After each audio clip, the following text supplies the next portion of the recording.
बिस्मिल्लाहिर्रहमानिर्रहीम अस्सलाम वालेकुम। मैं शकील मलिक आपकी खिदमत में हाज़िर हूँ। अल्लाह ताला ने एक बार फिर मियाँ नवाज शरीफ को सुरखरू किया है और वो मुकदमात में बाइज़्ज़त बरी हुए हैं, उनका रास्ता साफ़ हुआ है। इसके साथ साथ अडयाला जेल में चीखो पुकार है क्योंकि उनके हवाले से भी कुछ फ़ैसले हुए हैं। आज के वीलॉग में इन तमाम अमूर पर तफसील के साथ आपसे बातचीत करनी है। मियाँ नवाज शरीफ के केसेस और इमरान खान के केसेस और इसके साथ माजी में होने वाली साजिशों का भी पर्दा चाक करना है। इससे पहले कि तमाम तफसीलात आपके साथ शेयर करूं, आपसे दरख्वास्त है कि जिन दोस्तों ने अभी तक हमारे इस चैनल को सब्सक्राइब नहीं किया वो चैनल को सब्सक्राइब कर दें, वीडियो को लाइक और अपने फ्रेंड सर्कल में शेयर भी ज़रूर कर दें।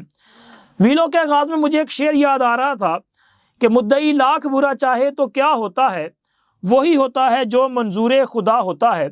अब देखें कि मियाँ नवाज शरीफ के ख़िलाफ़ क्या क्या साजिशें नहीं की गई और उनको सियासत से आउट करने के दर पे कौन कौन नहीं था, किस तरह से उनको सियासत से निकालने के लिए पनामा निकाला गया। पनामा से के हंगामे से जब कुछ ना निकला तो अकामा की बुनियाद पर उन्हें नाअहल कर दिया गया। लेकिन आज देखें खुदा की कुदरत कि आज जो है वो कुछ लोगों के लिए यौम ज़िल्लत करार दिया जा रहा है। सोशल मीडिया जो है वो इस तरह की ट्वीट्स के साथ भरा पड़ा है और इसके साथ साथ जनाब साबिर शाकर को लोग ढूंढ रहे हैं, वही साबिर शाकर के जिन्होंने मियाँ नवाज शरीफ की नाअहली की खबर जो है वो बड़े झूम झूम के और डांस करते हुए और पुरजोश अंदाज में एक नेशनल टीवी चैनल पे जो है वो शेयर की थी, ऑन एयर की थी। तो वो मंजर जो है वो आज दोबारा दोहराया जाना चाहिए था, क्योंकि आज लोग तलाश कर रहे हैं कि यार खुदारा साबिर शाकर होता तो वो किस तरह से ये खबर जो है प्रेजेंट करता। जनाब साबिर शाकर साहब जो हैं वो भी मकाफात अमल का शिकार हैं, क्योंकि ये भी उन लोगों में शुमार हैं जिन्होंने प्रोजेक्ट इमरान को इस मुल्क में मुसल्लत करने के लिए अपना अपना किरदार अदा किया। साबिर शाकिर साहब की वो खबर जिसमें मियाँ नवाज शरीफ के खिलाफ फैसला आया और उन्होंने अदालत के बाहर झूम कर यह खबर शेयर की और कहा कि जनाब पूरी कौम को मुबारक हो कि नवाज शरीफ नाअहल हो गए हैं, और साथ उनको कहा बेटी समेत, दामाद समेत, फलां समेत, और उनकी वो जो खुशी है वो दुबाला हो रही थी। जैसे जैसे वो अल्फाज बयान कर रहे थे वो खुशी उनकी उछल के बाहर आ रही थी। और आज वही साबिर शाकर जो है वो गुमशुदा है, वो खुद साख्ता जिला वतनी जैसी ज़िंदगी जो है वो गुजारने पे मजबूर है। और आज लोग ट्विटर पे और दीगर सोशल मीडिया फोरम्स पे साबिर शाकर को तलाश कर रहे हैं और बार बार ये कहा जा रहा है कि किधर है साबिर शाकर। उसको चाहिए कि वो आज भी डांस करते हुए अपनी जो खबर है वो शेयर करे, लेकिन यार साबिर शाकर ये खबर शेयर नहीं करेगा, क्योंकि साबिर शाकर तो अब किसी बिल में छुप के जो है वो बैठा होगा, तो लिहाजा उसने खबर क्या शेयर करनी है। वो तो शायद मातम कर रहा हो जैसे अडयाला जेल में मातम हो रहा है। तो पहले अडयाला का जिक्र करते हैं, बाद में मैं आपको बताता हूँ कि किस किस ने क्या क्या कुछ किया और उनके लिए आज ये यौम ज़िल्लत क्यों बना है। तो जनाब इमरान खान के हवाले से यह फैसला हो चुका है कि इस बंदे को जेल से बाहर नहीं आने दिया जाएगा। इमरान खान का जो साइफर केस था इसके हवाले से एक इस्लामाबाद हाई कोर्ट का फैसला आया और आपके इल्म में है कि इस फैसले में ट्रायल को कलअदम कर दिया था, यानी कि उसको कहा था कि जी आप इसको नए सिरे से शुरू करें, ड्यू प्रोसेस करें और फिर उसके बाद जेल ट्रायल किया जा सकता है। तो वो ड्यू प्रोसेस जो है वो कंप्लीट हो चुका है। इमरान खान का साइफर केस का ट्रायल जेल में होने का फैसला हो चुका है। हाँ, ये भी फैसला किया गया है कि जेल में ओपन ट्रायल होगा। इमरान खान के वकला और फैमिली के मेंबर्स भी आ सकते हैं, दीगर लोग भी इस प्रोसीडिंग को ऑब्जर्व कर सकते हैं, देख सकते हैं। और इसके साथ साथ अब एक दूसरी खबर मैंने आपके साथ भी शेयर करनी है कि इमरान खान का करप्शन केस, ये जो 190 मिलियन पाउंड का केस था ना, इस पर भी वफाकी कबीना ने मंजूरी दी है और इसका भी जो ट्रायल है वो जेल में होगा। और इमरान खान की जो ज़मानत की दरख्वास्तें हैं, स्पेशली ये जो अलकादर में इनकी दरख्वास्त ज़मानत है वो भी एहतसाब अदालत में है, तो इसका ट्रायल भी जेल में होगा। और इस हवाले से वफाकी कबीना ने वजारत कानून की जो समरी है इसकी सर्कुलेशन जो है वो उसके ज़रिए मंजूरी दी है, और लिहाजा अब साइफर का मुकदमा भी जेल में चलेगा और इसी तरह अलकादर का मुकदमा भी जेल में चलेगा तो इमरान खान और शाह महमूद कुरैशी ये दोनों के वहाँ मुकदमात चलेंगे, तो इनका अब जेल से बाहर आना नामुमकिन है। और इन फैसलों के बाद इमरान खान, शाह महमूद कुरैशी और तहरीक इंसाफ की चीखो पुकार जो है वो बनती है। और इसी वजह से अडयाला जेल में जो है वो इमरान खान चीखो पुकार कर रहे हैं कि मेरे खिलाफ साजिशें की जा रही हैं। तो मैं सिर्फ ये याद करवाना चाहता हूँ कि खान साहब, ये साजिशें नहीं हैं, ये मकाफात अमल है जिसका आप शिकार हुए हैं और अल्लाह की लाठी बेआवाज़ है।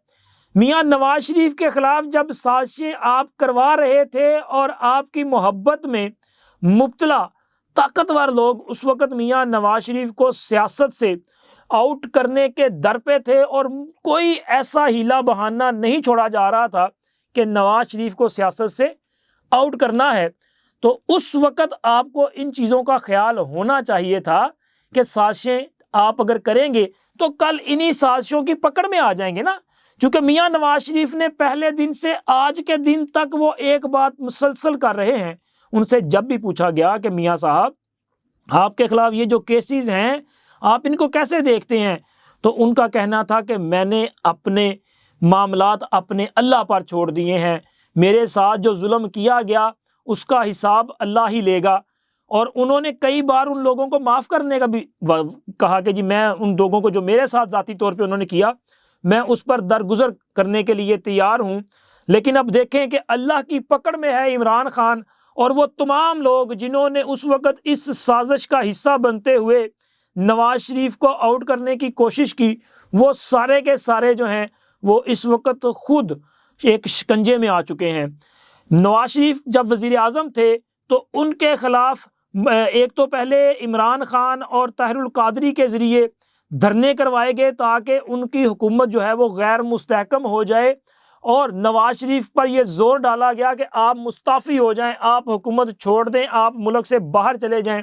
लेकिन नवाज शरीफ बाहर नहीं गए, उन्होंने उन साजिशों का मुकाबला भी किया, उन धरनों को बहुत फहमो फरासत और सियासी तदब्बुर के साथ डील किया। वो धरने नाकाम हुए। इन धरनों की जो साजिश थी उनमें पाकिस्तान में आने वाली इन्वेस्टमेंट को रोकना भी शामिल था, तो लिहाजा उन धरनों के बाद दोबारा से राब्ते हुए और चीन के सदर पाकिस्तान आए। पाकिस्तान में सी पैक जैसा गेम चेंजर मंसूबा जो है इस पर काम का आगाज़ हुआ। पाकिस्तान में मियाँ नवाज शरीफ की ज़ेरे क़यादत हुकूमत ने दहशत गर्दी के ख़िलाफ़ कामयाब ऑपरेशन किया और दहशत गर्दों को पाकिस्तान से भागने पर मजबूर किया। इसके साथ साथ उन्होंने लोड शेडिंग के वो अंधेरे जो उनके आने से पहले 18-18 और 20-20 घंटे पे मुहित थे, उन्होंने इनका ख़ात्मा किया। और इसके साथ साथ पाकिस्तान में इंडस्ट्री का जो है वो पहिया चलना शुरू हुआ, मईशत बहाल होना शुरू हुई, पाकिस्तान के रुपये की कदर में इजाफा हुआ, महंगाई नीचे आई, डॉलर को जो है वो रोका गया। ये सारी की सारी चीज़ें इन साजिशों के बावजूद की गई।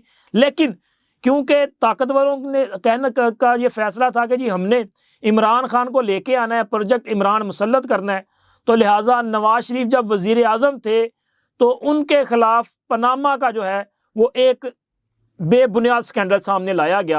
हालांकि पनामा की जो लीक्स थी, पनामा लीक्स, उसमें मियाँ नवाज शरीफ का नाम शामिल नहीं था। इसके बावजूद मियाँ नवाज शरीफ को इस केस में घसीटा गया। बतौर वज़ीर आज़म उनको अदालतों ने तलब किया और आफरी है मियाँ नवाज शरीफ पे कि उन्होंने बतौर वज़ीर आज़म हर बार अदालत के सामने सरे खम तस्लीम किया। जो लोग कहते थे ना कि हम इंसाफ और कानून की बात करते हैं, ये इंसाफ सबके लिए एक जैसा, कानून सबके लिए एक जैसा होना चाहिए, जब उनको अदालतें तलब करती थी तो आपको पता ना, कभी सर में दर्द, कभी टांग में दर्द, कभी पाँव में दर्द, कभी पेट खराब और कभी तबीयत खराब और कभी सिक्योरिटी का मसला, कभी डर लगता है, ये सारे हीले बहाने थे। लेकिन मियाँ नवाज शरीफ खुद भी जाते रहे और अपनी बेटी को भी साथ लेके जाते रहे। मियाँ नवाज शरीफ के खिलाफ सुप्रीम कोर्ट ने फैसला दिया और डायरेक्शन दी नैब को कि इनके खिलाफ रेफरेंस दायर करे। आज वो रेफरेंस जब इस्लामाबाद हाई कोर्ट में आए हैं ना, तो बड़ी मज़े की बात सामने आई है कि जनाब नैब के पास कोई एक एविडेंस भी नहीं था और नैब ने ये रेफरेंस सिर्फ सुप्रीम कोर्ट की हदायत पर बनाए हैं। यानी कि कोई सबूत नहीं, कोई जुर्म नहीं, सिर्फ उस वक़्त की सुप्रीम कोर्ट ने जो हुक्म दिया उसको मनो-अन तस्लीम किया और रेफरेंस फाइल कर दिए गए और उस वक़्त अदालतें ज़ेरे अताब थी। चीज़ें सारी सामने आ चुकी हैं। अरशद मलिक का वो वीडियो जो बयान है वो सामने है ना। वो प्रेशर में सारे फैसले लिए गए। आज जब वो प्रेशर ख़त्म हुआ, वो रजीम चेंज हो गया, तो जनाब अली अब मियाँ नवाज शरीफ के ख़िलाफ़ फैसला जो है वो चंद मिनटों में आता है। नैब प्रोसिक्यूटर खड़े हो कहते हैं जी हम तो ये जो प्रेस ही नहीं करना चाह रहे, हम अपील पे जो है वो किसी किस्म के दलाइल नहीं देना चाह रहे, चूँकि उनके पास है ही नहीं तो दलाइल कैसे देंगे। तो मियाँ नवाज शरीफ के ख़िलाफ़ ये मुकदमा जो है वो ख़त्म होता है। लेकिन जब ये साजिश चल रही थी तो आपको बताता चलूँ कि मियाँ नवाज शरीफ लंदन में अपनी बीमार अहलिया की इयादत के लिए मौजूद थे।